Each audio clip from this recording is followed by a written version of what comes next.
Round of applause. Aren't kids just so adorable? So adorable. Thank you, Kat, and thanks to the sponsors who make events like these happen. Right, I have to now go through the safety procedures for exiting the building in case of an emergency.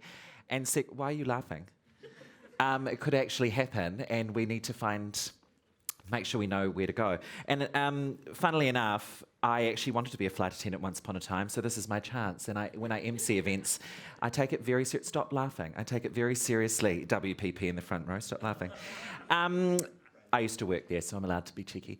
Okay, so in the unlikely event of an emergency, the siren sound here, if you've been here before, I have never, is like a whoop whoop noise. Yes, I did it. I told you I wouldn't, but I did. So we need to exit through the emergency doors, the little green man.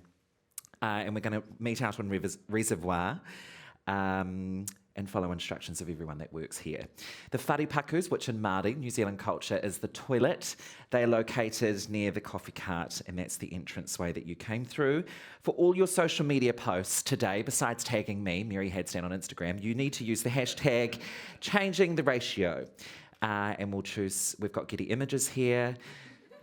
She's on the right side of me, getting the perfect shot of me through the day. All sessions will be held in the theatre today here, so make sure when you come back, oh God, that's me, you come back into this theatre and be on time. I know we started late. That's because some of you were late. So, yeah, no biggie. Anyhow, okay, so this is me. I am Mary Haddock Staniland. It's so fabulous to be in Sydney.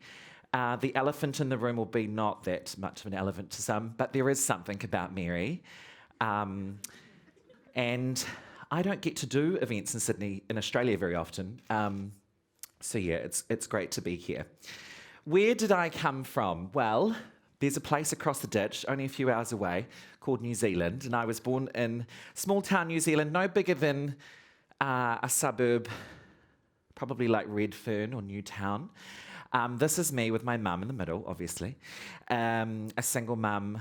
I have, although he's not so much these days, an identical twin brother. Which one am I? Does anyone know? No, you wouldn't know. But anyway, I'm the one on the right. So I knew from a very young age, not at this age, but probably actually, if I thought about it more, from about 4 years old, that there was something a bit odd about me. And navigating my way through life with very little information back in the early 80s, I had no fucking idea what trans or being a bit different meant. So it was hard to move through life in small town New Zealand being different. But I did. Well, so far, so good. Early in life, I knew I was different. So this is me on the left-hand side when I was 10 years old. Oh my God, I can't believe I'm sharing this photo, but that was me when I was 10. And this is me after a lot of hair and makeup, 25 years later almost, taken a few months ago. And, you know, every time I see this photo of me, I think, my God, the heartbreak, the fear, the disbelief on what really I was embarking on as someone who was incredibly different, coming from a strong Māori family with an identical twin brother, a very violent father, and a solo mum. I kind of knew, if I think about it that hard, that at 10 I knew I wanted to be someone and share a message of influence. And I suppose I get the chance to do that in my everyday life, in my role at Diversity Works New Zealand, which I'll talk about in a minute. But yeah, life's sometimes been a tad unbearable, but I look at that photo and go, my God, I'm so lucky to have a great makeup artist. So I've fought through some significant life lessons, both publicly and professionally, and I have spent the last probably 12 years proving my point across the media landscape in New Zealand. I've spent a long time living unapologetically in a world that often says that I shouldn't be me. And I've shared that, as you can see. And yes, that is me and Oprah. I suppose some of the stuff that I talk about when I speak, and this isn't the Mary show, so I've chosen not to go too much into detail about my life, but Just to be true and authentic and real and genuine has been something that I've wanted to continue doing and get the ability to do that in small town New Zealand. So why was I chosen to be an MC? That was when I was going through my blonde hair stage. So I used to work in advertising. I don't anymore. And I worked for Ogilvy, which is a WPP AUNZ business in New Zealand. And I have a very, very good friend of over 20 years that works at WPP, who you'll hear speak a little bit later, Tom Stevenson. And we obviously are in the same organisation, and so was given the chance to talk to B&T, and so they invited me to come here, which is why I'm here. So until August last year, I was at Ogilvy, loving life, thought that the advertising, and I had spent a long time in advertising in an HR space. I thought advertising was the place to be. It's glamorous, there's always drinks in the fridge. But the adversity that not I personally dealt with, because I was in HR, so if anyone pissed me off, I'd just fire them. Or at least tell them that I was going to fire them. And that is a true story. If anyone would like to trek, Greg Partington is the managing director in New Zealand.